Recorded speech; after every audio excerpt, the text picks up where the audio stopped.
Welcome back to the Phroad Street Fandom Podcast. On this episode, we'll be covering the NL Central as well as the NL West. We just finished up our conversations around the NL East, mostly, catered around the Phillies and what we have there. But I hope everybody enjoyed that conversation and took some things out of that. And I'm sure we'll get some criticism from some haters out there. And that's, but let's dive right into it. We're going to start off with the NL Central. Milwaukee Brewers, I think one of the favorites in the division, and obviously a playoff contender. So leadoff hitter, they have, according to MLB.com, Jackson Chourio, right field. Yeah, finalist for Rookie of the Year last year. Had a great postseason run last year when they were playing against the Mets. Young kid, 21 years old. So big things to come in the future for him, most likely. A lot of promise out of that kid. So. Yep. He's going to kind of set the bar with the lineup. Right after him, catcher William Contreras. We've seen a lot of him. He's kind of bounced around a little bit, but I think he finally found a home in Milwaukee. The brother of Wilson Contreras from the Cardinals. Yep. Yeah. I mean, he's got some pop. It's like he's at 23 home runs. Not too bad. It's. I don't think he's as good defensively as some of the other. Like he's not a JT when it comes to defense, but it's like sometimes his bat's better than what JT. He batted 281, so he definitely. It's like definitely a good bat, and I think it goes to show that's why they have him up in that 2 hole to kind of get ahead of who we're about to talk about with Yelich and Hoskins. But it's like we need guys to get on base, and having a little pop always goes a long way. So batting third, Christian Yelich, left field, highly touted Marlins player drafted. He was MVP contender candidate for a while. Yeah. And he did well in Florida, signed a big contract with Milwaukee, and he's been up and down. Yeah, a lot of recent has been injury issues. I know he has a bad back, but like when he's hot, man. Like he can get going and he can carry the team for a while. So we'll see how it kind of works for him. I mean, obviously he's been in the league for a little while. He's 33 years old. He's not a young kid anymore. Yeah. We've seen him a lot when he was in Miami, but again, when he went to the Brewers initially, that's when he was kind of like really in his prime, and now he's kind of on the backside of it. So, and it's probably one of those things too. It's like you're trying to live up to a contract, and you're trying to meet those expectations. So there might be a little bit of pressure there. Like you're trying to do everything at once, and it's like we've talked about that before of players just signing somewhere, and then it takes them a little while to kind of get into the groove, I guess you would say. Yeah. So, but I agree with you. He's a great player. He's, like I said, when Miami, we saw him a lot, and he was always, a pain for the Phillies, and he's produced. So, to see him to go to Milwaukee and have the opportunity to kind of build on his career and get that big contract, it's good for him. Yeah, absolutely. So, batting behind him, old Philly, Rhys Hoskins. So. Love Rhys. Big fan of Rhys. Did a ton for Philly. He was kind of the one guy that we had in those down years before we signed Harper, signed Real Muto, Casty, Schwarber. He was the one guy. And then I know it was like when they brought in Bryce, it was kind of like, oh wow, we're going to put him right next to the power hitter of Rhys Hoskins. And Rhys was always there. He was a great clubhouse guy. Yep, phenomenal player for the Phillies. His wife homegrown. His wife bought beer all the time. Yeah, she was great. His wife was awesome. I know with Rhys, like a lot of it was tough to see him in his last year as a Philly. Like he tore his ACL. Yeah. Well, defensively, he just wasn't. Yeah, he wasn't up to par of like what you would expect out of the first baseman, and it kind of goes to show you because I mean Harper literally took that role. They let Rhys go, and it's like now you have Harper that is a Gold Glove finalist at first base. Yeah. So it's like we never really saw that because we were like, okay, well that's just the first base, but it's like he got hurt in spring training, fluky kind of play, but he just never was able to get it back. And I think at that point, once they moved Bryce there, they came to the realization, I guess we're moving on from Rhys Hoskins. And he only had 26 home runs. I think they probably expected to do a little more than that at being in Milwaukee, but 26 is not bad. No, it's just the 214 average. Yeah, it's really tough. bad. Yep. You see him when he's a Philly. He was always around 250. Like he was never above that, but it's like he was our cleanup hitter. He was like consistent. He was the guy that's going to get the home runs, get the RBIs. He was the face of the take the team walks. during the dread that we went through. Yeah, if you know what I mean. So absolutely. another, like I said, he's a homegrown guy.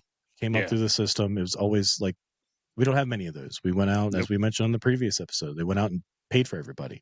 So it's nice to kind of see those guys come through your system, like a Braves or a Tampa Bay Rays, someone that like, hey, every year they're bringing up somebody, the next player, and they're letting the other guys go. So it's always nice to see that. Reese, like you said, Cam, like nothing but love for the guy, because he did everything right when he was here. He's a great player when the shit was bad and when the shit was good. Like he was, I mean, one of the most epic pictures or like sights I've seen was the bat spike. Yeah, absolutely. And it's like that kind of City again, iconic moment there.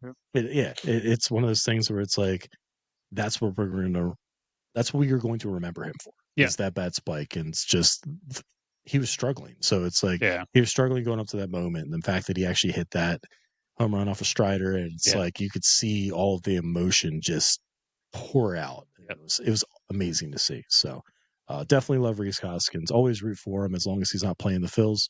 So, to your success, bud.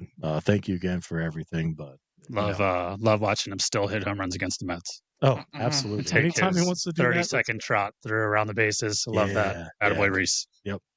So look forward to him beating up on all of NL East opponents. Yep.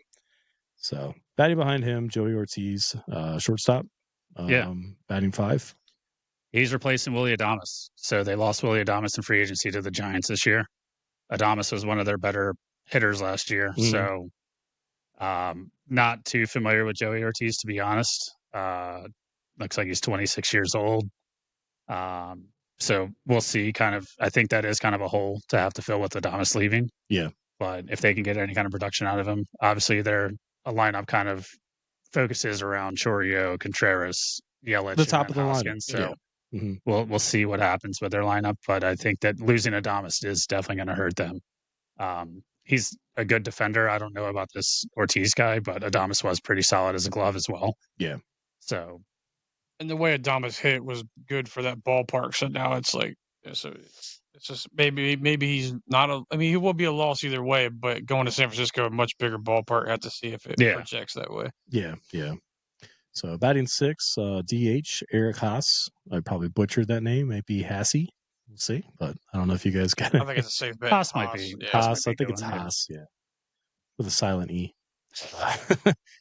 I don't have much on Eric Haas. He only had 66 at bats last year. 5 this might runs. just be a guy. He's usually a catcher, but they got him listed as DH. Yep. Batting 7th, Sal Frelick, center fielder. Yeah, he's another young kid for their organization. He's 24 years old. He's a little guy, but he plays the field well. He was a Gold Glove last year. It's a little like a Corbin Carroll type build. Speedy guy that covers. You're playing center, you're covering a lot of ground. So he had 18 stolen bases last year, so he's not like burning up the base paths. But I think a lot of his success is that he's a great fielder. So again, won the Gold Glove last year. Yeah. So big old 2 home runs he had. So he's definitely not a power bat. Power bat. There you go. 5'8", 188, short king. So batting 8th, it's actually a mix of 2 guys playing third. Looks like it's going to be some sort of a committee. Caleb Durbin and Vinny Capra. Okay. Oh wow, Vinny Capra only had 9 at bats. Yeah, year, so I don't have much on those guys. I think it's basically they're trying to fill the spot, give those guys some opportunities, go with a little platoon, and see who comes out on top. The batting 9th, Bryce Terang, second base. Yeah, I know he played a lot last year. Nothing crazy offensively out of him, so we'll see. I mean, he's kind of again just like their second baseman, so we'll see what he can bring. But he had 50 stolen bases though. Yeah, he's their speed guy. But just again, not great offensively for like power number output. So but if he is getting on the bases and stealing 50 bases, that's huge. It looks like especially with the coming at the bottom of the lineup, it's like your job is to get on base, and then be on for the other guys ahead of you. So, we kind of mentioned it earlier. It's like they're top heavy, I guess you would say, in the lineup, which is, that goes across the board. It's like you want your best contributors to be in that 1 through 4, 1 through 5. So it's like the bottom of this lineup's got to show up. They're gonna have to. So they can play some good defense and pitch well. They can. I don't think the NL Central is a very strong division. So I absolutely agree. There's two teams in the division that are contending for the title, I think, in my opinion. Yeah. And that lineup with the top 4, if they can produce, and then you have, guys playing good defense. Mm-hmm. It's gonna be whoever's a good 500 team, basically. Correct. Yep. So going into the the rotation, it's like, all right, so this is where you can kind of help yourself set yourself apart from the other teams in the division. So the number 1 starter, Freddie Peralta, right-handed pitcher. Yeah. He was their ace last year. Ace is a kind of like an exaggeration almost for him, I think. Yeah, I don't think he was as dominant as most other teams' aces really are, but they had a lot of good pitching that they lost in the past couple of years, losing Corbin Burns the year before. So they kind of had to have somebody fill in the spot. And I think that he's like a above average starter, but he's nothing like not great, to be honest. Like he's not a Cy Young contender. But if he's going to be your workhorse, hopefully, 6, 7 innings quality starts, that'll be great. But again, I think that their rotation is not set up the best. No. I mean, they did go out to the next guy, Nestor Cortez. Nasty Nestor. Then they traded their best closer away for Nestor. That's an odd trade. Yeah, I mean, some would say that he might be the best closer in the league. I think he's the best closer in baseball by far. Devin Williams, absolute stud. I wish the Phillies would have made a run for him if it only cost Nestor Cortez. Right, exactly. Like you could have gave up anything. Golly, I wish Taijuan Walker, right? Hey, I guess so. Throw Bryce Huff in there too while you're at it. But so I mean, nasty Nestor had a bad ending in New York. Yeah, he had a really good year 2 years ago. Last year was not great. Went to the playoffs, got fucking smoked in the World Series by the Dodgers. He's like gimmicky to me. It's like he does. He relies on those stupid stopping and all that. It's like just throw the damn ball, man. Right, and I think that's a lot of the Yankees probably got fed up with it, and they were like, "Hey, if we could turn this guy into a solidified closer, let's do it." Yep. So, great trade by the Yankees. Unlike Cortez and for sure, him in. They kind of did Devin Williams dirty by, hey, get rid of the beards. But they let them. They're back now. They're back. Beards are back, baby. Beards are back in the Bronx. Back in the Bronx. Beards are approved in the Bronx. Officially Bronx approved. Yeah, exactly. But Devin Williams is a massive loss because, you think about it 2 or 3 years ago, they had Josh Hader and Devin Williams, and that's the best 8-9 combo in baseball. Mm-hmm. You lose Hader last year, you lose Devin Williams this year. That's crazy losses out of the bullpen. So we'll see how they can finish games next year. Yeah, exactly. So in the third spot, they have Aaron Civale. Not sure if that's pronunciation's good. Yeah. Right-handed pitcher. Don't have much on him. I don't know if he was up last year or not, but they got him. 8-9 with a 4.36 ERA at 31 games, only struck out 149. Yeah. Probably just third starter. They did go out and get with Tampa after being traded from Cleveland.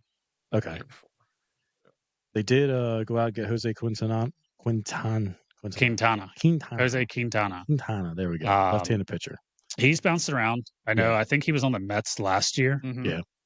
He's been kind of all over the place. I know he was on the Cubs. He was trying to get the Cubs going. And then as far as with his most recent stats, he wasn't great with the Mets. He kind of turned it on a little bit towards the end of last year.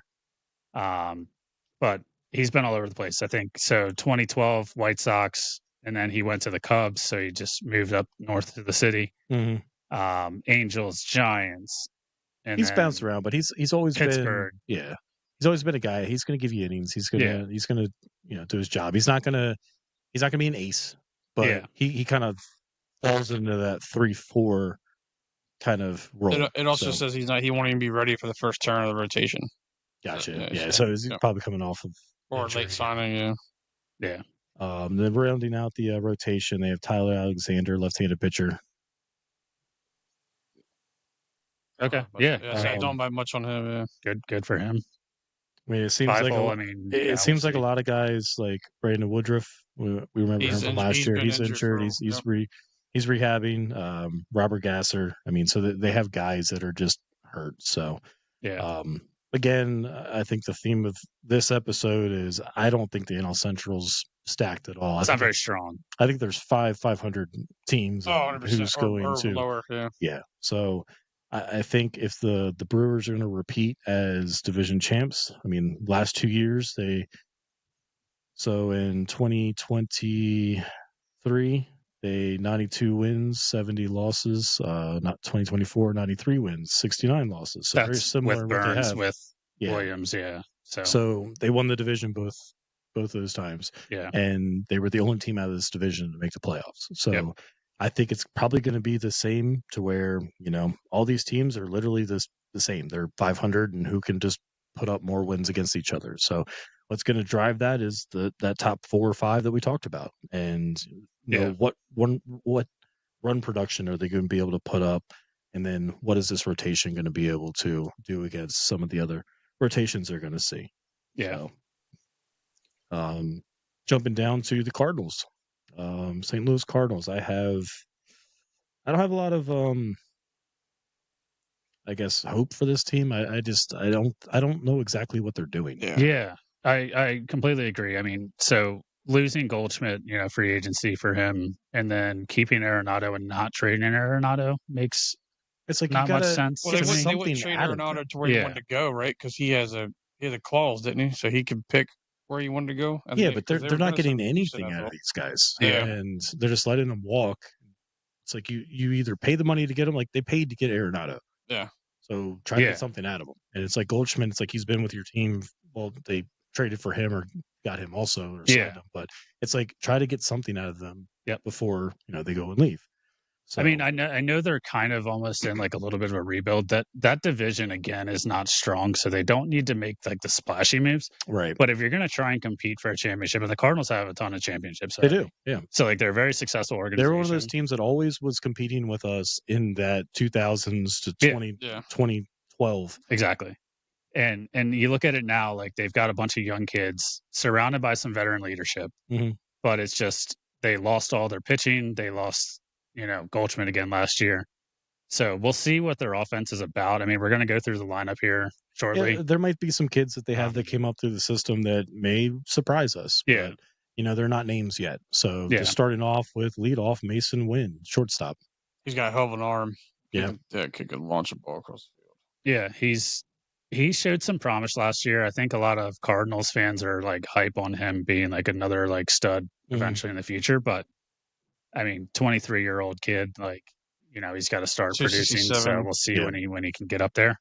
But again, it's just that organization just seems to not really know what direction they're in, from my opinion, at least. Like, obviously we focus more on the NL East than we do the NL Central, but like the Cardinals, I feel like they were on a run and then they just kind of gave up after the Phillies beat them in the wild card. And then they the rest of the division hasn't really taken a large leap to where you would think that you need to rebuild. But I mean, just looking at that. So the year that we beat them, they were 93 and 69. Yeah. And then the following year they had 71 wins and then they had 83. So it's like there's a drop off there and it just doesn't seem. I know one of them, like they had Arenado, they had Goldschmidt. I think they had down years. And that probably led into the, the 71 win season. Yeah. But it's like it didn't seem like they did anything to get better or try to plan for the future. Yeah. So, I mean, they had Molina was there for 20 years, Another guy is just like, amazing career. So we'll see where they go. I mean, they brought in Wilson Contreras from the Cubs last year. He's batting. They got him lined up as in the 2-hole. And they don't even have him catch anymore. They just throw him he's played first base. Yeah, we mentioned it before. It's like typically what they do with catchers. They just throw him to first base. Yeah. So, I mean, that guy also, like, he's very arrogant. Yeah. Obviously, when he was on the Cubs, Contreras name. When he was on the Cubs, he was much more productive than he has been with the Cardinals so far. So if they're going to get anything out of him too, that'd be great. But I just don't see too much production. I think he's towards the downed downswing of his career. Absolutely. So, 3, it sounds like a Star Wars character, Lars Nootbaar. Yeah. Left field. Believe he played on Team Japan in the World Baseball Classic. Yeah. So good for him to be able to win the gold against America. But I think for him, like a lot of it's like he played decent in that World Baseball Classic, and then I don't think he's done too much in the MLB. Yeah. So he's always kind of been like the guy that they hope for.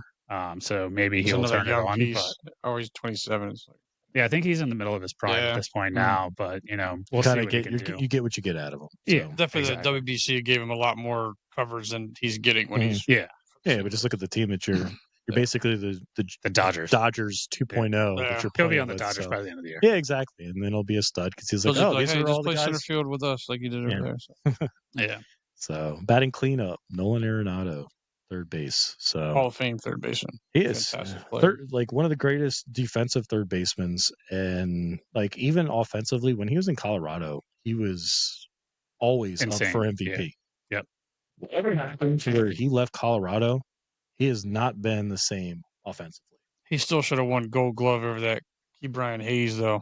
I was like, well, I think like I said, Gold Glove. Because he's won the first 10 years of his platinum career, glove, and all that. Like, and then all of a sudden he didn't win it. I'm like, I don't know. So defensively, it's like there's no question. Guy's an absolute stud.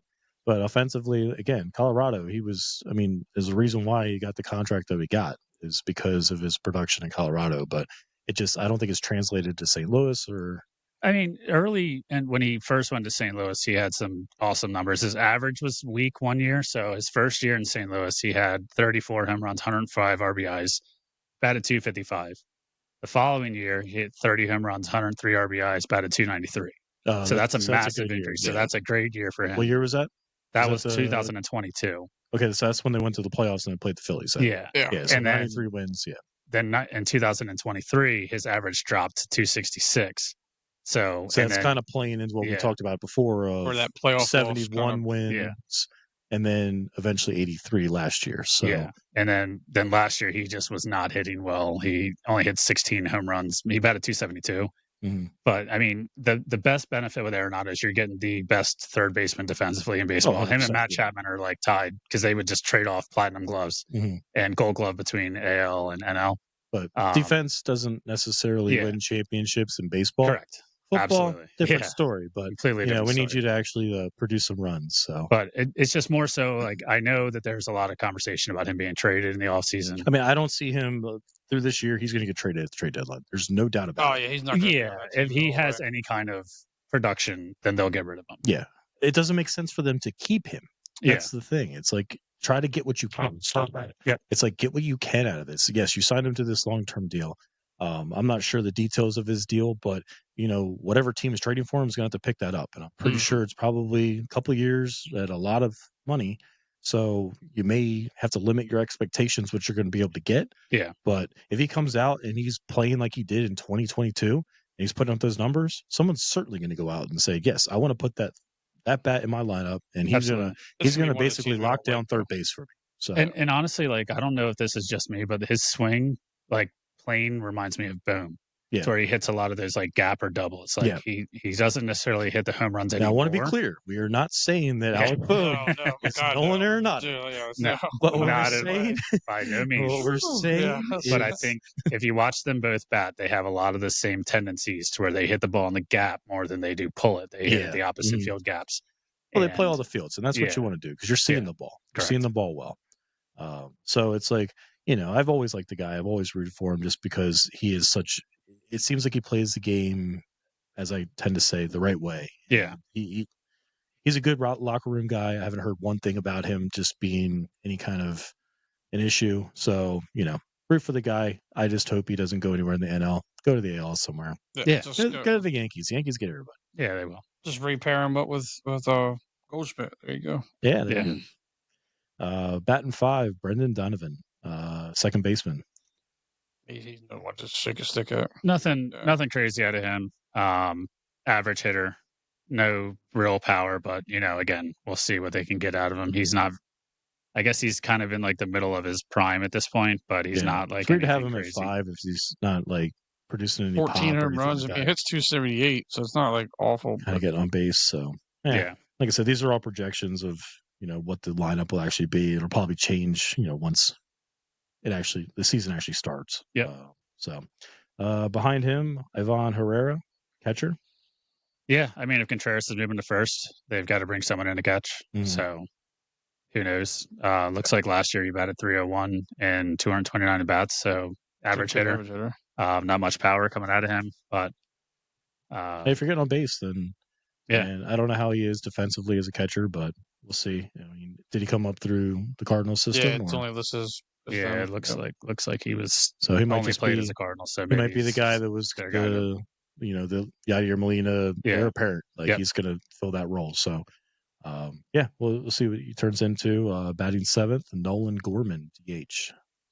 Average is abysmal, 203. I think there was a lot of hope for this kid. I don't know if he just had shown flashes of it. I think so last year had 27 home runs, batted .236, so his average not great power hitter. Typical power hitter though. But, it's like they're most of them average .230 and just hit more home runs. So So we'll see what comes out of him. Maybe he can turn around. In a DH spot, it's like that's what you're kind of looking for anyway. Yeah. It's like if you get a guy that has some pop. He's also only 24 years old, so I mean, he can still get it going. Oh, yeah. Right after him, Jordan Walker, in relation to Todd Walker. God. Getting all the kids. No, so this kid is massive. Yeah. He's 6'6", 250. He's a big sumbitch. And when he gets a hold of the ball, that thing is gone. Yeah. He should play in Colorado. He's a very big dude. He can mash the ball. It's just making contact seems to be his issue. Yeah, a lot of strikeouts. Plus, I think they moved him down a lot last year. Average, not great, but I think he was kind of one of those prospects where it's like they're hoping that he's going to be the guy to come in and take over. Yeah, play in an outfield position, giving you those power production numbers. Especially now losing Goldschmidt, maybe he can hopefully get moved up in the lineup. Yeah, I mean, right now they have him in the 8 spot, so they're probably like, all right, you produce, we can move you towards, maybe to protect, Arenado a little bit. Yeah, so we'll see with him, but so last year he hit only 5 home runs, 164 bats, didn't do great, and then batted .201. So got to do a lot of turning around. Looks like he's not off to a great start in spring training, batting .161. So we'll see what happens. But I know he was highly touted as a prospect that he was going to be the guy. Yeah. And I think it's just because he's 6'6", 250. You would think this big sumbitch is going to be able to put the ball in play. And the lack of production is probably why he's down in the 8 hole. Yeah, so. Absolutely. Probably the high amount of expectations probably got in his head a little bit too, and he's that's why they sent him down and was like, got to take a refresher here, man. Figure stuff out. So then batting ninth, they have Victor Scott II, center fielder. Yeah. 1 year in there. Not too much on old Victor Scott II. Yeah. Young kid that they probably brought through the system. 24 years old. Looks like last year batted terribly. 179. So you wonder why the Cardinals are trying to rebuild. It seems like that's the reason why they have a bunch of bad young kids. Yeah. So or Arenado. Hopefully unload Arenado and get somebody. Yeah. Going down to their rotation, leading off the rotation, Sonny Gray. I mean, his name's been around there as a solidified starter for a while. Yeah. He's been bounced around. Yeah. I think most success out of him, I believe, was Cincinnati. I think he was on the Yankees as well. Yeah, he didn't do so hot there, though. But I mean, we'll see what they can get out of him. I mean, he pitched last year. 3.84 ERA and 13 wins, 166 innings. So I think he's more of a name anymore than he is kind of what we were solid mentioning. Contributor. It's like the Cardinals probably know. It's like he's in his 30s. We may get lucky. We may get lucky and actually produce in this division, but we're probably not. So we have our names. Let's try to get through to the trade deadline. Try to get as much as we can, rebuild this team, and try to make a run in a couple of years. And the thing is the way the division's kind of lined up, all you need to do is probably add a couple pieces here or there, hit on a couple of these prospects that you have, and you can be right there contending again. Yep. So right behind him, number 2, Andre Palante, right-hand pitcher. Nothing much on him, to be honest. Looks like 3.78 ERA, 8.8 starter last year. He kind of flirted between the bullpen and starting. Yeah. So he's probably middle of the pack. Yeah, rotation guy. Nothing great out of him. Number 3, Eric Fede or Fed. I'm not sure what the pronunciation is there. ERA 9-9, so win-loss records are not too great. ERA is not awful. No, it's not terrible. I mean, it's tough. I mean, I do recognize his name. Looks like he was on the Nats for a while. Yeah, that so does And then he sound started familiar. the year with Chicago White Sox and got traded to St. Louis. yeah, and Yep. I mean, he's got a ring. Good for him to have a ring, but we'll see how he does. I mean, he is 32, so he's not really a young buck anymore. Mm-hmm. So who knows too much about him anymore, to be honest. Yep. Number 4, Steven Matz, left-handed pitcher. Yep. Hasn't really been great recently. So who knows how much he's got. He's 33-year-old. Again, he's kind of on the tail end of his career. It seems like their whole rotation is just guys that have pitched for a while. Let's just throw a rotation out there. That's all they've done is sign older folks lately. Yeah. Miles Nicholas. Yeah. He's been with the Cardinals. Actually, he was there when they were contending with us. I mean, he's been around for I'm pretty a sure decade plus. The first game. Sick mustache. Yeah. He's still living by that. He rocks the high socks. Got a sick mustache.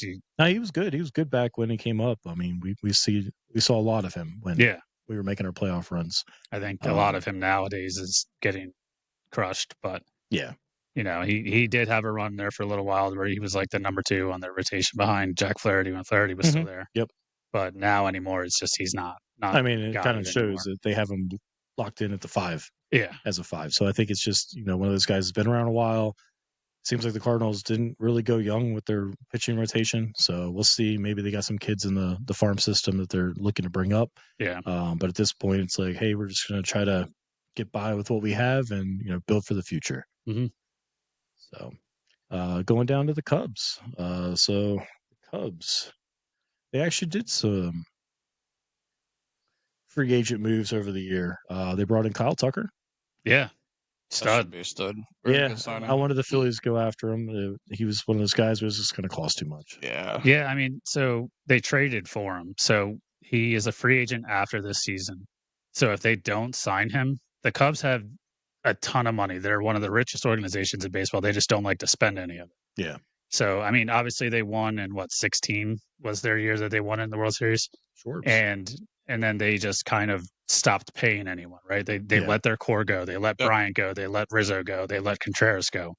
They ran with Kyle Hendricks as long as he could. Mm-hmm. Like, he's a fucking dweeb through 88, but was able to locate. Yeah. He's like a young Jamie Moyer. He's still in the league. Yeah, he's not with the team anymore.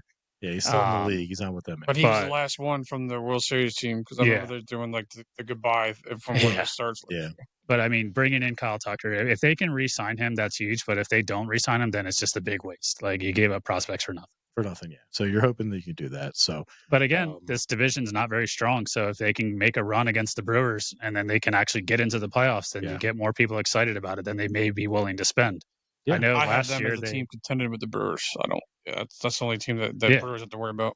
And last year, one of the big things is they traded for the fucking Brewers manager. Like, you trade for Craig Counsell. Like, you bring Counsell in as your manager because you see what the Brewers have done with their talent, and we're winning the division against the Cubs. You bring in their manager to hope that he's going to be the piece, and it's just like, what the hell are you doing? But you're letting all these players go, which are talented. Mm-hmm. Granted, KB and Rizzo didn't necessarily get to produce as much as they had when they were on the Cubs, but it's just a weirdly run organization at this point. Well, it's like they had Cody Bellinger. Bellinger was actually good with them. Like, he was up and down with the Dodgers 2 years ago. Yeah, but when he was with the Cubs, he was actually good. Yeah, and they just let him go. That's another guy that if we were trying to fill a spot in our outfield, that we talked about earlier with the Max Kepler thing. Yeah. Cody Bellinger made a lot of sense. Kyle Tucker made a lot of sense. But it's like, what are you trying to give up there? And it's like, do you want $25 million players at every position? And so I mean, he got traded to the Yankees. So we'll see what they can do. Obviously, replacing Kyle Tucker with Cody Bellinger is an upgrade 100%, at this point. 100%. But it's just, I think a big thing with the Cubs is trying to keep Seiya Suzuki healthy. Mm-hmm. And then again, you just have to re-sign Kyle Tucker. You cannot let him walk after this year. No, 100%, especially with what you gave up. So, I mean, leading off for them, they have Ian Happ in left field. He's showed been a good player. He's been a good player for them. So yeah, he showed promise. I believe he was an all-star at one point. He's a switch hitter too, so he got that. He's nice for that. that's probably why he was up at the top. Then he used to be an infielder, and then they moved him to outfield, I believe. Okay. So we'll see what he could do. I mean, he is one of the guys that they drafted and brought up and has been around. So we'll see what he's got. Right behind them, they have the aforementioned Kyle Tucker, right field. So, like I said, he's going to be the right fielder. He's a stud. Yeah, he's absolute stud. Massive guy. Massive. Yeah, dude. yeah. When he gets a hold of a ball, he does crush it. And yeah, we saw that in the World Series. Yeah, he did. So behind him, Cameron, you just mentioned him, Seiya Suzuki, DH, batting third. I can't imagine he's going to be the DH. I would assume that he's going to be an outfielder, but I just with bringing in Tucker, I think that kind of pushes him to DH. But like he's not a prototypical DH. Right now they have Happ and left. They have Tucker and right, and they have Pete Crow, Armstrong and center. And yeah, Armstrong's a good player. So he's fast as fuck. Yeah. He's fast. So that's probably why they're like, all right, well, you can just beat DH and, maybe splitting time at first base. I don't know. They always throw DHs and first base in the same kind of conversation. So speaking of first base, batting four, Michael Busch. Yeah. Last year I had him in fantasy. He had some streaks. He was pretty streaky hitter. Looks like last year in total he batted 248 with 21 home runs. So kind of your Rhys Hoskins-esque, type batter to where he's, not going to blow you away with numbers, but can produce. So maybe if he's more consistent as a player this year, that can help them out. Yeah. Batting in the 4-hole, obviously that's important to an offense. Yeah. I mean, just based off of this, they have, high thoughts about him. It's like, we're putting you, behind Suzuki and we want you to produce. So yeah. Hopefully that means that, the 21 home runs, maybe they bump up in the 30s. So. Yep. So far, he's got no hits, though, in that Tokyo series. 6 at-bats and no hits at all. It's because you're going against Dodgers. Yeah. It's tough. Tough to start out 0-2. But, hey, 160-2 is attainable. Yeah. We don't even have them high in our projections. So we've already accounted for the 2 losses, we'll say that. Yeah. So behind him, Matt Shaw, third base. The kid's projected to be really good. Yeah. I'm guessing he's just a prospect because he did not play with the club last year. So he's 23 years old, assuming they're just kind of bringing him up, hoping that he can kind of fill in and be productive. But, I mean, hey, if you're a prospect and you're getting thrown into the 5-hole, you've got something. Yeah. No, 100%. Yeah. And especially they're high on him, too. Yeah. So that's good to see. Especially like the rest of their lineup has some decent hitters. So. Oh, yeah. If you look at the bottom of the lineup, I mean, you got Dansby right there. Yeah. A couple of years ago when the Braves were their 104 win, he was a 300 plus hitter. Yeah. And he was great. I was actually surprised that they let him go, but they have Orlando Arcia that I think it was more the money. Yeah, it probably was. I think the money is the reason why. But I mean, when he first signed with the Cubs there for a while, like the first half, it was like he's a better player than Trey Turner was. Mm-hmm. And like he was out producing Trey Turner. Trey Turner obviously like got paid a lot more money than him. But has eventually started to, kind of balance it out to where Turner's been better than Dansby. But Dansby was there for a little while, like the better. Turner still got a lot of. I also think Dansby picked Chicago because his wife plays for either the WNBA or one of the sports teams. Chicago, the soccer league. The soccer league. Yeah.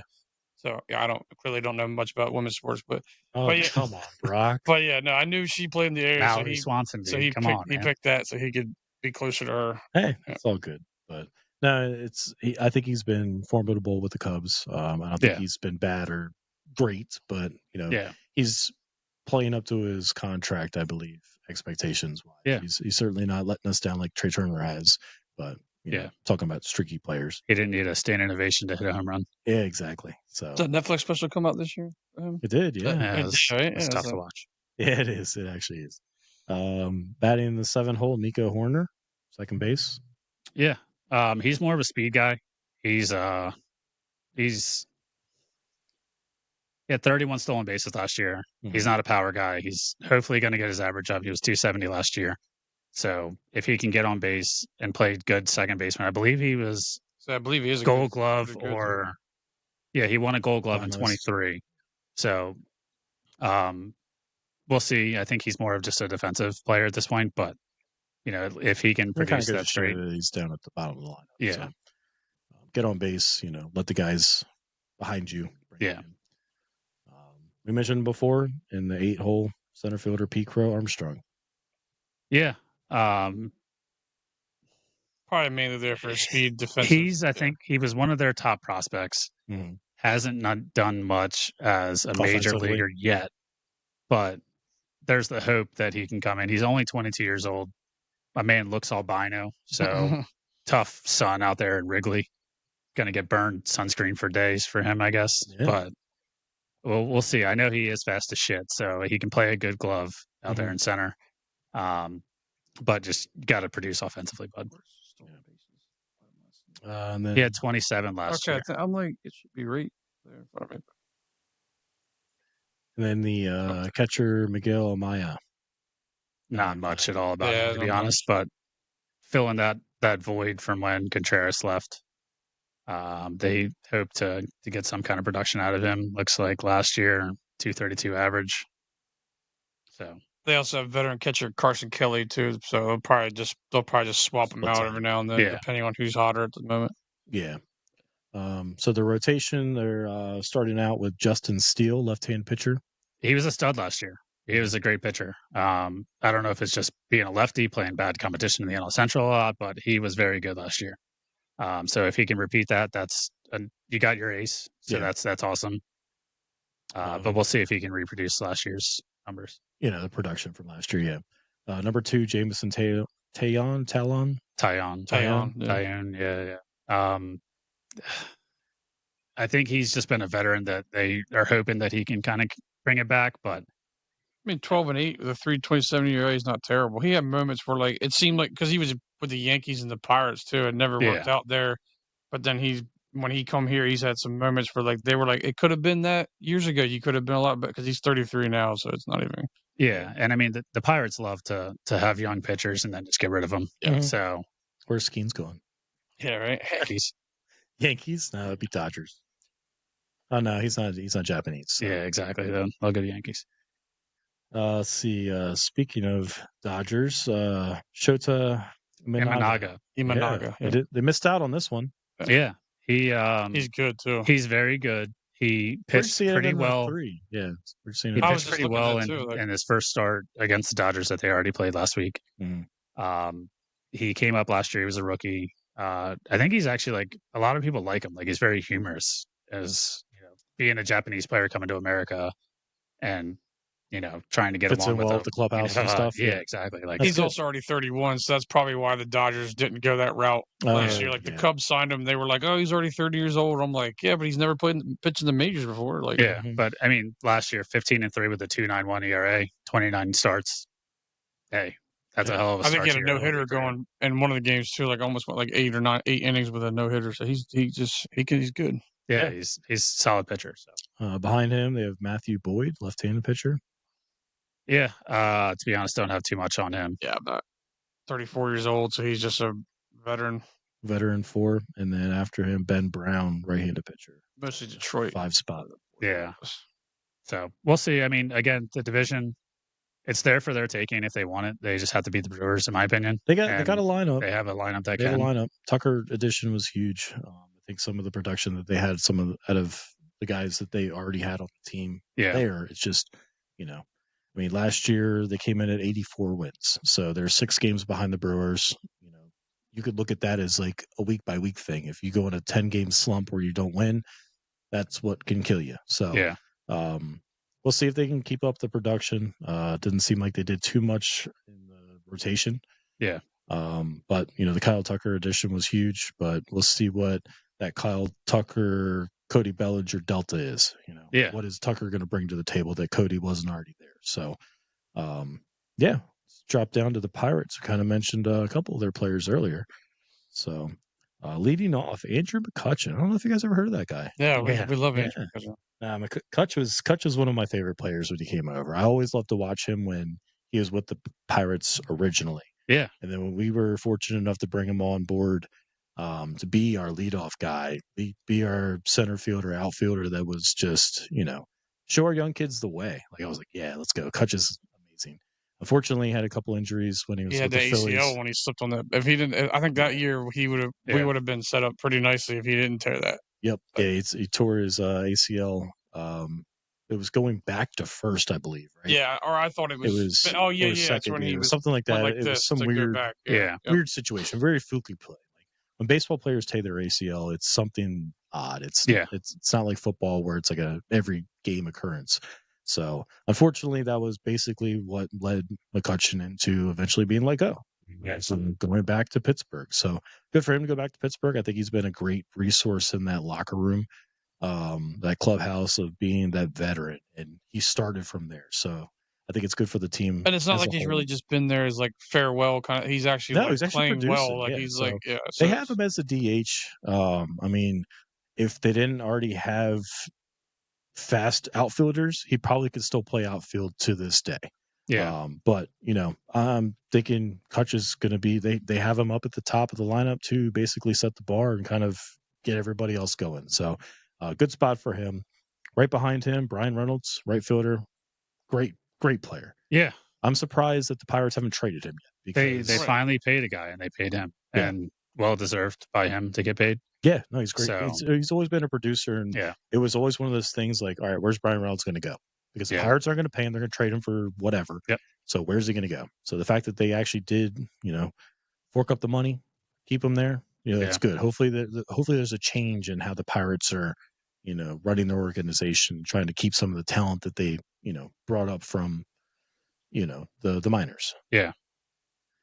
So behind him, another homegrown talent, O'Neal Cruz. Yeah, he's a full year in center field now.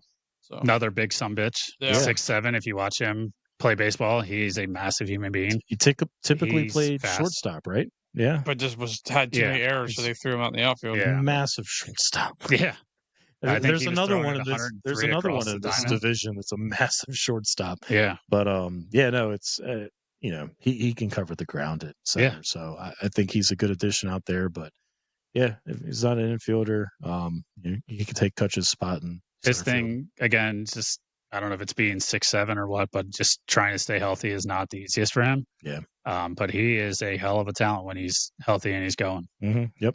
I know when we went to a game earlier this year, it was just anytime he got up to bat, he either had the double or he got on base, and he worked a run out just by just stealing. So, if he can get on base and he can run the bases and get, into scoring position, he's going to produce runs. So, definitely big, Pirates are going to have to, build off of what his production is, as well as Reynolds and others. Behind him, Joey Bart, catcher. Yeah. I think he's kind of just been the guy that kind of fills in. Nothing too much about I think originally he was supposed to be like the next Buster Posey for San Francisco, and then he just didn't pan out, so then they just shipped him off. And so the Pirates were like, why not? We'll take a shot. Batting fifth, Nick Gonzalez, second baseman. He was with them last year, and he had some production. I mean, I don't think he's lighting the world on fire as a second baseman, but I mean, to be fair, I don't think there's many second basemen in just the league as a whole that are, offensive superstars. Yeah. Yeah, we'll see what he can do. It's more defensive. 270 last year. That's good average for a second baseman. Mm-hmm. There's not a lot of offensive production, pop, I guess you would say. But, if you can get your second baseman to get on base and, get knocked in by the guys around you, that's your job in my mind. Batting sixth, Jared Triolo, first base. Nothing on him, to be honest. Never heard of him. Young guy coming up from the farm system. 27. 27. Okay, so he might have batting average. Bounced around. Only 2 years of service.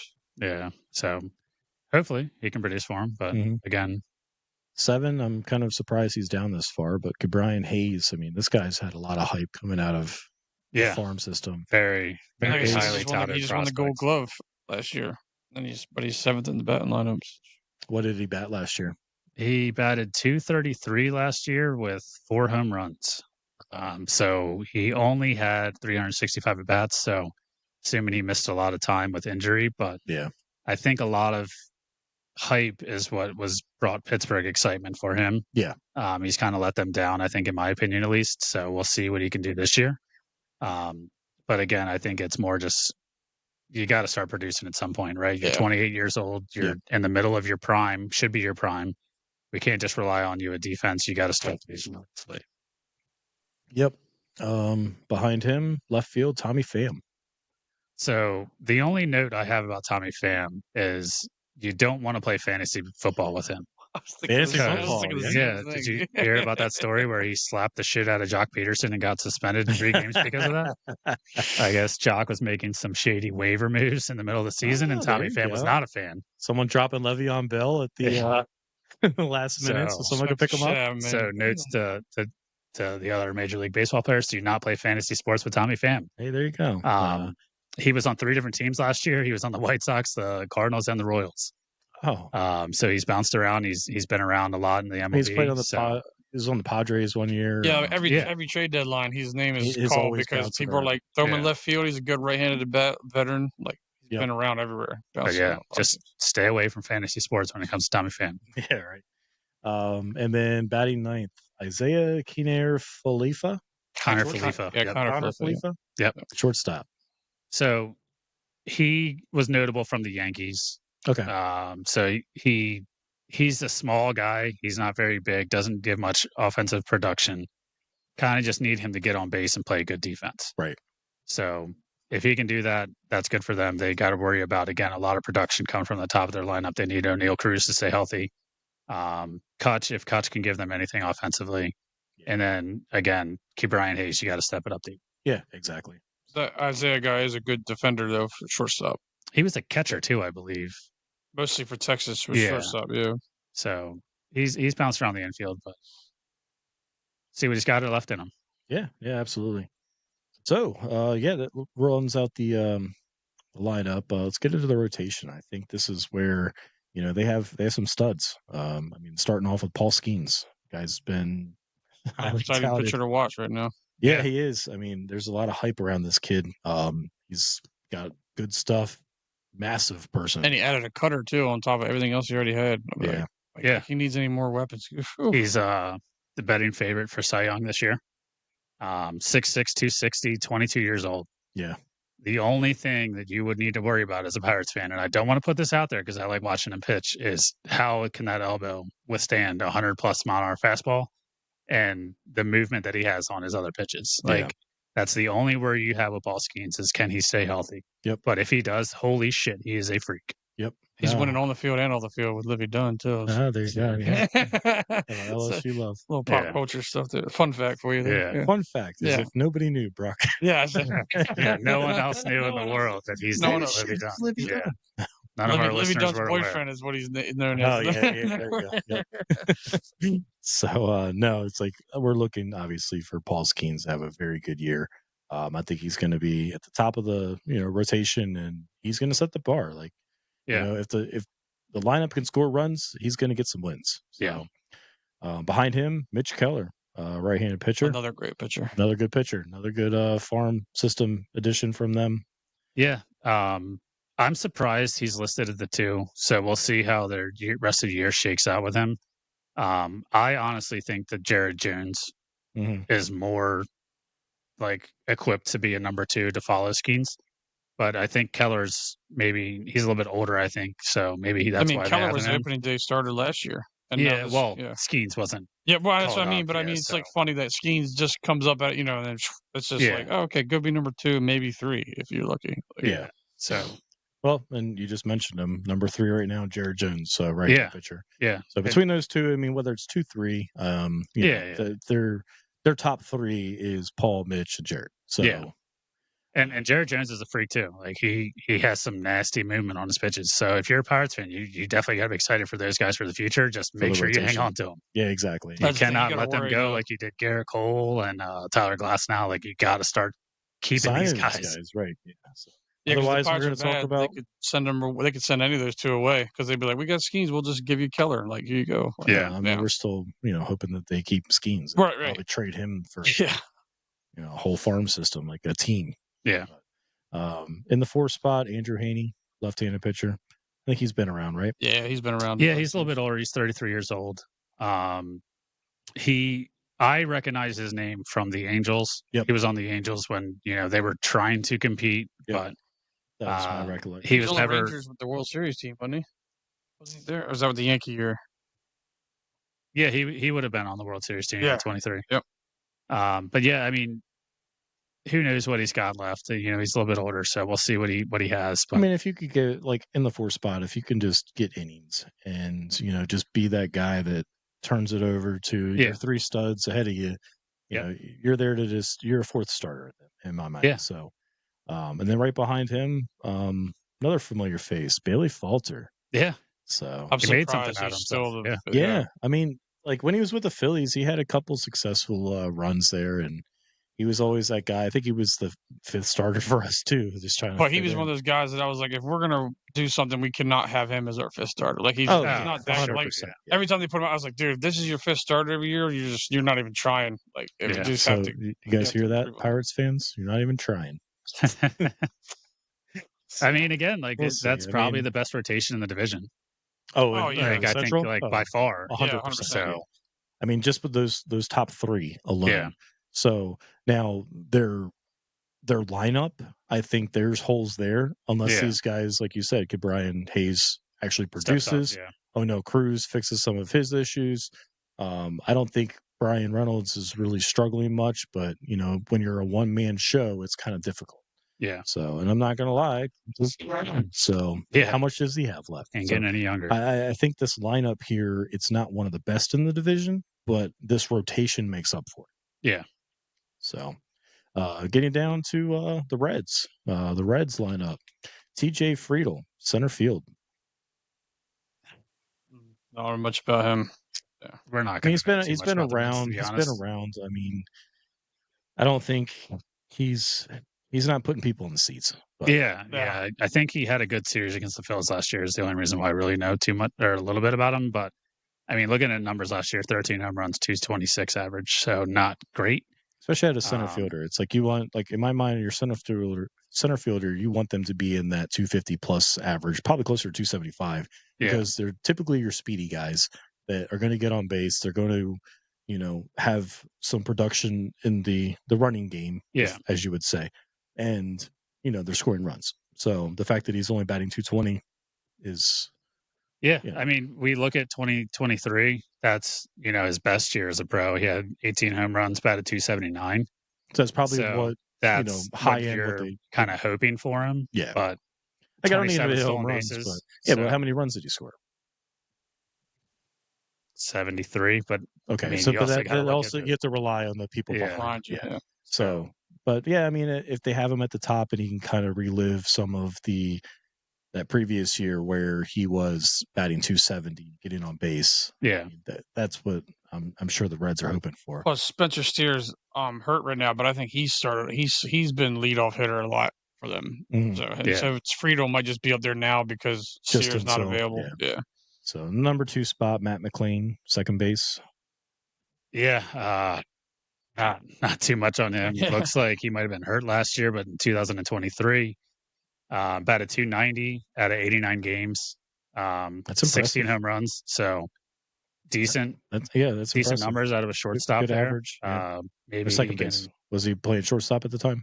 I think he's listed as short now. He must have been so he's second base because they have Ellie. He's not going to be. Ellie's a shortstop. So.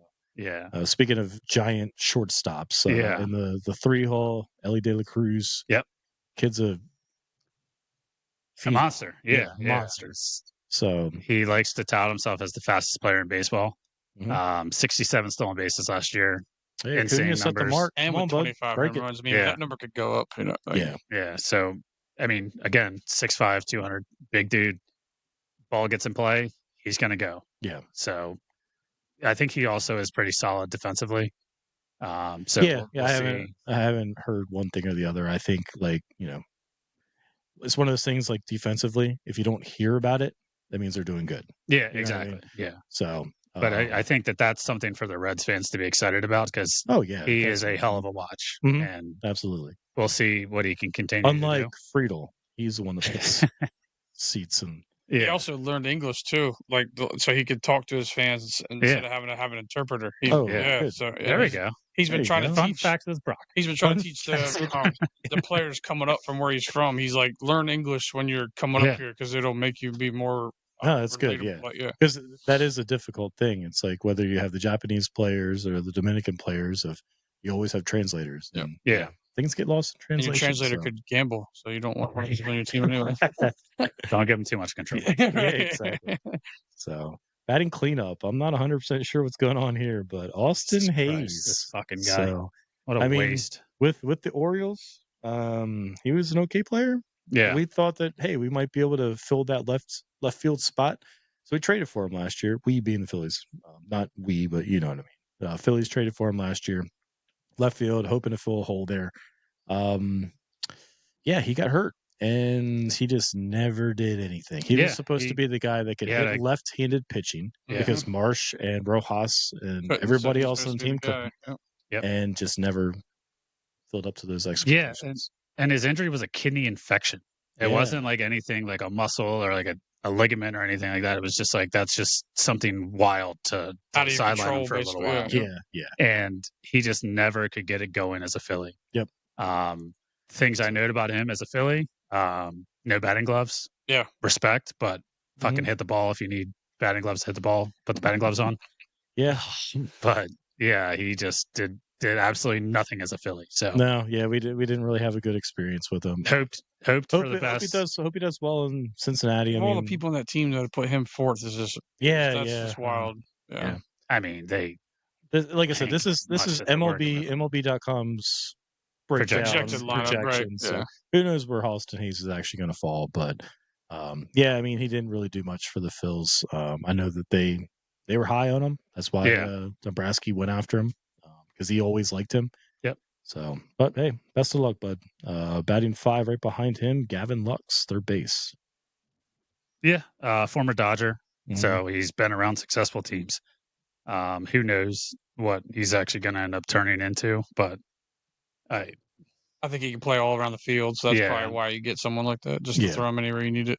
But I don't think that you're going to get crazy production out of him if you're putting him at the 5. That's not sustainable as a team. But yep. Number 6, Christian Encarnacion Strong. Yeah, sounds French. First base. Bad year last year. Batted 190. Fuck it, I don't know. Sure. Any relation to Encarnacion? No. Yeah. He married his sister or something? Yeah.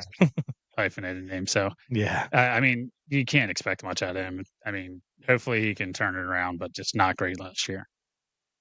Yep. So in the 7-hole, Jaime Candelario. Candelario. Yeah. That's how it's pronounced. DH. We probably butchered it, but hey, we're trying our best. Yeah. We also maybe one or two alcoholic beverages into this by now.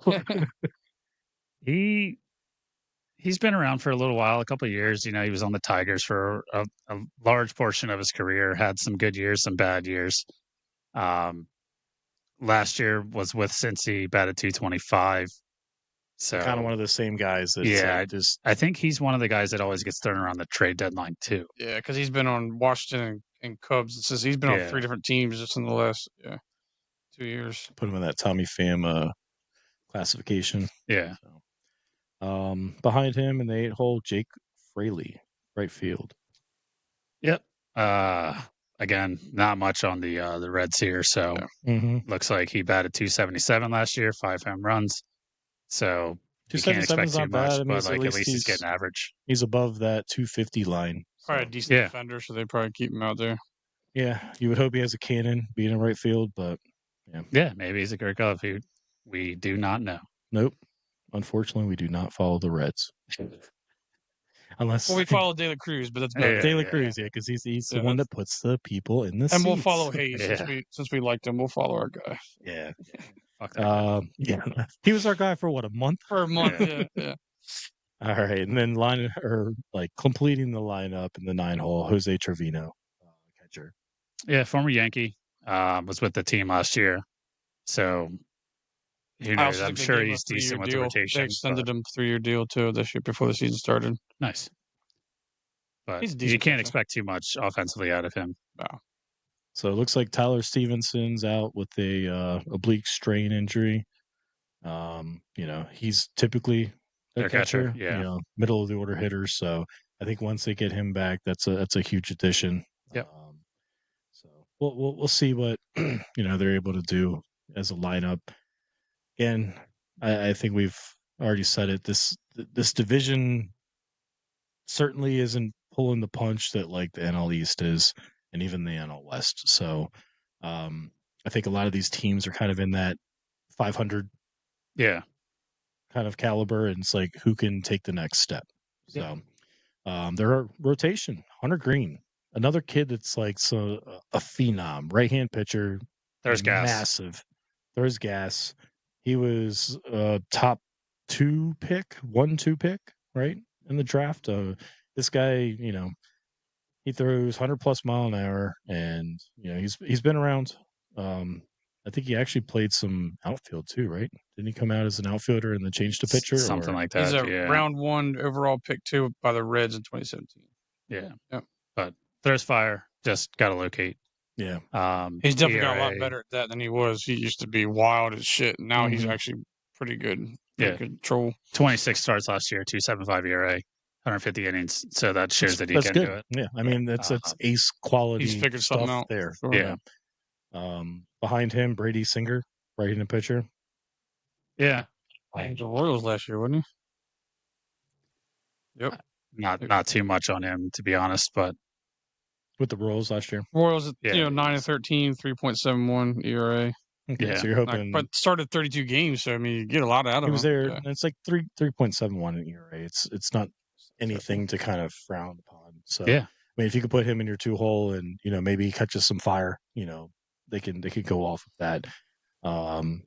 Third spot, Nick Martinez, right-handed pitcher. Yeah, he had a decent year last year as well, 3.10 ERA. Came from Texas, San Diego, and then into Cincy last year. So at least he's, kind of comfortable with the ballpark and stuff. So 34 years old. Yeah, he's not a young kid. He's one of the guys. Just hey, you're a third starter. Just show the guys the ropes. Yep. Be that guy that's going to show up every 5 days and throw some innings. Yeah. 4, Nick Lodolo. 4.70. This kid's got some nasty stuff. Saying a pitcher. Yeah, he's dealt against the Phillies. I think it was last year or the year before that the Phillies went against him, and I was like, holy shit, this kid, he's got some gas to him. Well, all it is you bring up a kid out of your farm system that they've never seen. Yeah. They're going to deal. So yeah. But yeah, he's 6'6", so he's a big boy. Big guy. Yeah. But yeah, so if he can stay healthy, he's going to be a problem. But I mean, right now he's in the 4. So this rotation doesn't match up with the Pirates. The Pirates, no, 100% not. And then to round out that rotation, we have Carson Spears, right-handed pitcher. 5-7 with a 5.46 ERA in 22 games 10 games started played. So he kind of bounced around between the bullpen and the starting rotation. Yeah, it seems like thanks to some injuries and a strong spring training kind of showing, I think he's kind of earned his spot in that 5-hole. Yeah. So I mean, if we're looking at it pitching rotation wise, I mean, it has to go to the Pirates hands down. Absolutely. Especially in the starting rotation. Lineups. The only question would be the Cubs rotation with if Imanaga can stay healthy and stay consistent, and Justin Steele, if they can go, because Steele was, I think he was either up for Cy Young or he was close to being a Cy Young contender last year. Yeah. But when you've got Skeens and Jared Jones, you got young studs. And that's something to worry about for the future of that division. Right. Yeah. But I think what's going to hold the Pirates back is their lineup. Are they going to be able to score runs consistently? Yep. And then is the pitching staff, other than Skeens and then the top 2, going to be able to, make up for the lack of runs? Yep. So, obviously, I think the Pirates have probably the best rotation in this division. Yeah. I also think that the Brewers have them or the Cubs have the best lineup in the division, but hey, let's go around the horn and let's Cam, what do you think? Give us your thoughts on the division. What do you think everybody's going to fall? Yeah, so right now I project that the Brewers will win the division. Got them, at 87-55, Cubs second at 85-77. Just the Brewers have been there. The Cubs keep trying to chase them, but they just always seem to find an injury along the way that just doesn't carry them. Yep. And then the Reds, just not great. 74 and 68. Pirates give them a couple more wins than the Reds at 78 and 64. And then just because the Cardinals are always flirting around 500, I'm just going to throw them at 80 and 82. 80 So they'll be in third place in the division. But I mean, this division's up for grabs. Like anyone can take it, right? Like if you have some young kids that show out and say like the Pirates have the rotation that stays healthy and continues to grow, they can certainly take this division without like 100%. Yeah. And I think kind of all of our predictions are going to kind of fall in the same window of, one team gets on a streak here or there and rattles off 10, 15 wins in a row. And especially if you're beating your own division, that's the biggest part of it. Yep. If you're beating your own division, you could take this division. So, yeah. Brock, what do you think? So I also have the Brewers winning division 88-74. And then I have the Cubs. Like I said, because we talking about how close it is, they could get it. But I have them the second 79-83. And then I have the Reds and Pirates pretty much ran around each other for third and fourth. The Reds at 77-85 and the Pirates at 76-86. And then I have the Cardinals because I just don't see them doing it. I have them 64-98. Like they're going to lose Arenado. He's going to be gone. Pitching staff is not great. Like they're eventually just going to go, you know what? Shoot, switch to tanking and be done. Yep. Trust the process, baby. So, I like you guys. I have the Brewers win the division. I have them at 90 wins, a little bit higher than you guys, 90 and 72. Right behind them, I have the Cubs. I think right now, 84 wins. I think they're going to miss the playoffs. Yeah. At 84, unfortunately for them, 84 and 78. After that, Pirates. I think the Pirates are going to be third, 80 and 82. So, still below 500 year, but they're right there. I think, as we mentioned, I think the rotation's there. They just have to add the offensive pieces to put them above the rest. And then rounding out the remainder of the division, I have the Reds at 79 and 83, one game behind the Pirates. And then kind of what you guys mentioned, the Cardinals coming in last, 71 and 91. So not 100% sure exactly what they're doing. I think, like you said, Brock, once you unload Arenado, they don't have any rotation guys that they're trying to bring up. They have a bunch of old guys. They're just going to mail it in, try to build for years to come. So. Yeah.